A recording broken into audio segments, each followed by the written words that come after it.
Bus drivers have the impossible task of greeting tired children in the morning and then delivering them home after a long day of sitting at school. But drivers in one rural community are taking the road less traveled when it comes to helping the kids on their route.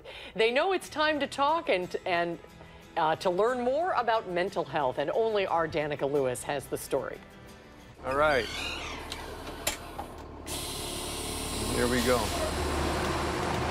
Talked to my wife about it. She said, "You want to do what?" I said, Every school year. "Yeah, these roads are not like the city roads." The map of Scott Christensen's route doesn't really tell him which roads are less traveled. Probably 95%.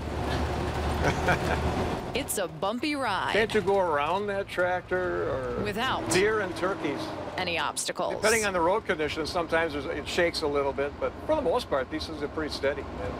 It's pretty rock solid. 2 hours at dawn, at least another 2 when school's out. But you get involved with some of the lives. Keeping an eye on the bumpy road ahead and the kids behind. Probably the most challenging thing for me, anyway, is to be able to balance those two things out. Making sure his students are safe. If we can gain their trust, that's huge. Knowing his students are navigating too. Understanding both.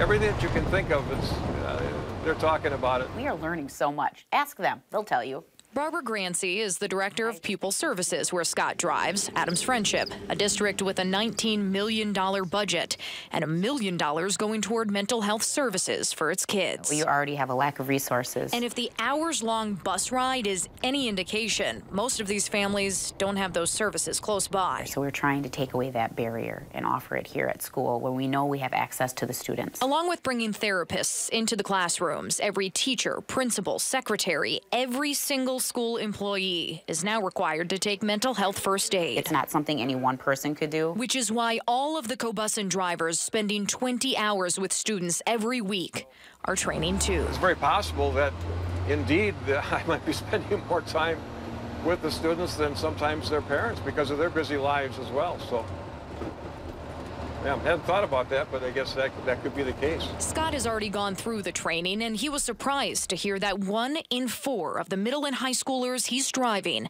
has a plan for suicide. I was not aware of that. It's pretty striking. He's hoping his co-workers walk away knowing they can't solve the problem, but they're not powerless behind the wheel. When I think about all that, I have to give these kids a lot of credit being able to deal with the daily lives that they have to deal with.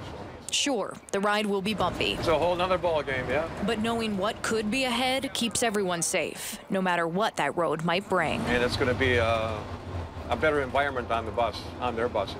On the unforgiving roads of Adams Friendship, Danica Lewis, WISC News 3. Good work there, Scott. And Cobussen, the bus company that Scott Christensen works for, is voluntarily participating in the mental health first aid training outside of the more than 400 people trained within the Adams Friendship District.